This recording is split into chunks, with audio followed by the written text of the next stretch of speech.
ओम साईं राम। आज का साईं वचन। बाबा कह रहे हैं, मेरे बच्चे अपने मन को शांत रखो जितना संभव हो सके। बाहर की दुनिया में क्या घटित हो रहा है, तुम्हारे आसपास क्या गतिविधियां हो रही हैं, उनका प्रभाव अपने चंचल मन पर ना पड़ने दो। तुम अपनी दिनचर्या को नियमित रखो, अपने कार्यों को समय पर करो। मैंने जो तुम्हें कर्तव्य बताए हैं उनका पालन करो। किसी भी चीज़ में अटको मत, फंसो मत, क्योंकि तुम्हारा जीवन एक विशेष उद्देश्य के लिए है जो तुम शीघ्र ही जान जाओगे। और तब तुम जान पाओगे कि बाबा ने मुझे जो अनुभव दिए, उनके द्वारा जो मैंने ज्ञान ग्रहण किया वह किस मकसद के लिए दिया था। तब तुम पहचान पाओगे। मेरे बच्चे, अपने मार्ग से कभी मत भटकना, कभी भी विचलित ना होना। मैंने तुम्हें थाम रखा है, मैं सदैव तुम्हारे साथ रहूँगा, तुम्हें हर परिस्थिति से बाहर निकाल दूँगा। मुझ पर विश्वास करो, अपनी हर परिस्थिति में हर समस्या को मुझे सौंप दो और तुम मुझ पर शांत चित्त से निर्भर हो जाओ और मेरे समय की प्रतीक्षा करो। मैं जब जिसे जो देता हूँ, जिसके लिए जो समय जो उचित होता है, वह मुझे पता है मेरे बच्चे, ना कि तुम्हें मेरे संकेत मिल रहे हैं।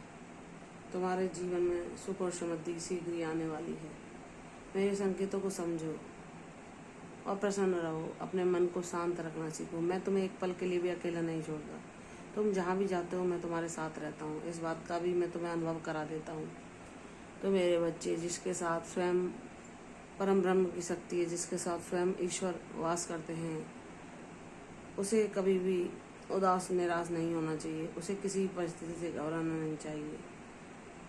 तुम्हारा मन तुम्हें ऐसी ऊर्जाओं की तरफ ले जाता है कि कौन क्या कर रहा है, कौन क्या कह रहा है, किसने तुम्हारे बारे में क्या कहा, इन सबको जाने दो, छोड़ो। उससे तुम्हें कभी शांति नहीं मिलती। अगर तुम अपने मन में ढेर सारी बातों को एकत्र करके और किसी से उन्हें बताते भी हो तो उससे तुम्हें कुछ नहीं मिलता, उससे तुम्हें अशांति मिलती है। इसलिए जो कह रहा है कहने दो, जो कर रहा है करने दो। तुम उससे तनिक विचलित ना हो।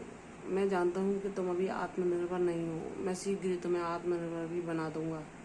मुझ पर विश्वास रखो, मैं तुम्हारे साथ हूँ, तुम्हारा अहित कभी नहीं होने दूंगा। मैंने सदैव तुम्हारा ख्याल रखा है और आगे भी तुम्हारा ख्याल रखूंगा। मेरे बच्चे, जो कर रहा है वह उसका कर्म है, तुम जाने दो। किसी के कर्म को अपने मन में ना लाओ, उसके बारे में ना सोचो कि वह क्या करता है। सब अपने कर्म करने के लिए स्वतंत्र हैं। वैसे ही मैंने तुम्हें एक विशेष उद्देश्य के लिए चुना है। मेरे कर्म भी, तुम्हारे कर्म भी मेरे द्वारा नियंत्रित हैं। मैं ही कर पाता हूँ जो भी तुमसे कर पाता हूँ। इसलिए जब तुम मेरे बच्चे हो, मेरे अनुसार ही कार्य करते हो, मेरे अनुसार ही जीवन जीते हो, तो फिर तुम्हें दूसरों के जीवन को देख के क्यों अपने मन को परेशान करना कि कौन क्या कर रहा है, कौन क्या बोल रहा है। मैं जानता हूँ कि तुम अभी अपने आप को मजबूर महसूस करते हो, लेकिन मेरे बच्चे, यह पाठ भी तुम्हें कुछ पढ़ा कर ही जाएगा। इसलिए मेरी ऊर्जा में रहो। सब परिस्थितियाँ तुम्हारे अनुकूल हो जाएंगी। यह तुम्हारी परीक्षा है जिसमें तुमने बहुत ही अच्छे अंक प्राप्त किए हैं और तुम इसे ऐसे उत्तीर्ण करोगे कि तुम्हारी सफलता और तुम्हारी उन्नति को दुनिया देखेगी। मेरे बच्चे, प्रसन्न रहो। तुम मेरे बच्चे हो। तुमने सब संघर्षों का सामना मेरा नाम लेके किया है।